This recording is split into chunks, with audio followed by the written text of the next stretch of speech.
Digitalisation की हमने बात की, पोर्टल की हमने बात की, और ये सवाल आपसे इसलिए बनता है क्योंकि संगठन ही, आप कहें कि लोगों के बीच में जब वो जाते हैं तो लोगों को समझाना भी है कि जो पोर्टल्स आ रहे हैं, जो सरकार काम कर रही है, उन पोर्टल से क्या फ़ायदा हुआ। तो मैं पोर्टल्स पर ये जानना चाह रहा हूँ क्योंकि उस पर भी विपक्ष लगातार घेरता हुआ दिखता है और ये तक आरोप लगा देता है कि ये पोर्टल की सरकार है, हर चीज़ में नया पोर्टल आ जाता है। तो उसे आप कैसे डिफेंड करेंगे, या फिर कहें कि उसका तोड़ क्या रहने वाला है, वो मैं सीधे सीधे बीजेपी अध्यक्ष ओम प्रकाश धनखड़ जी से ही पूछ लूँ। देखिए, नियम पहले या व्यक्ति पहले। हम बहुत सारे देशों की इसलिए तारीफ़ करते हैं कि वहाँ नियम पहले है। हम अमेरिका की इसलिए तारीफ़ करते हैं कि वहाँ नियम पहले है। और हमारे यहाँ क्या है कि हमेशा व्यक्ति जो है उसने पहले रहने की कोशिश की है। व्यक्ति ने अपने आप को कहीं ना कहीं इम्पोर्टेंट बनाने की कोशिश की है और महत्वपूर्ण लोगों को सबसे ज़्यादा चीज़ों का लाभ मिलता जाए, इसको लेने की कोशिश की है।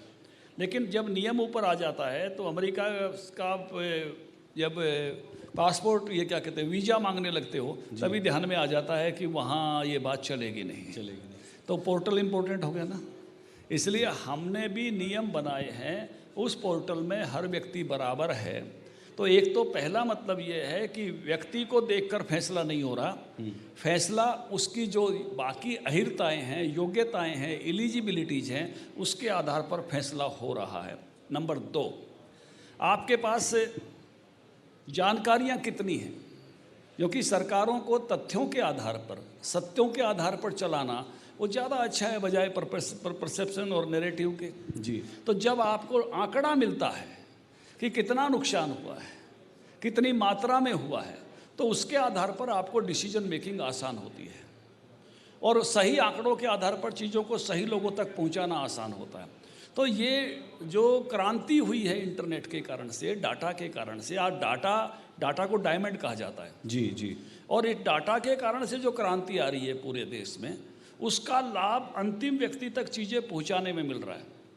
तो उसके कारण से थोड़ी कठिनाई, जो भी नई चीज़ लाते हैं आएगी, ऐतराज़ लोग करेंगे, नहीं करेंगे ऐसा नहीं है। तो आप उसमें पीपीपी को भी जोड़ेंगे? नहीं, मैं बिल्कुल बात करूंगा, क्योंकि जब जिसको जो चाहिए उसका उस स्वरूप में नहीं होता है, उसको कोई कठिनाई आती है तो उसको लगता है कि मुझे कठिनाई आ रही है, लेकिन जब उसके कारण से उसके फल मिलने लगते हैं, मैं उसमें पीपीपी नहीं, बीजेपी को भी जोड़ूंगा। अच्छा। क्योंकि बीजेपी का भी अब सरल पोर्टल है, बीजेपी का भी अब नमो ऐप है।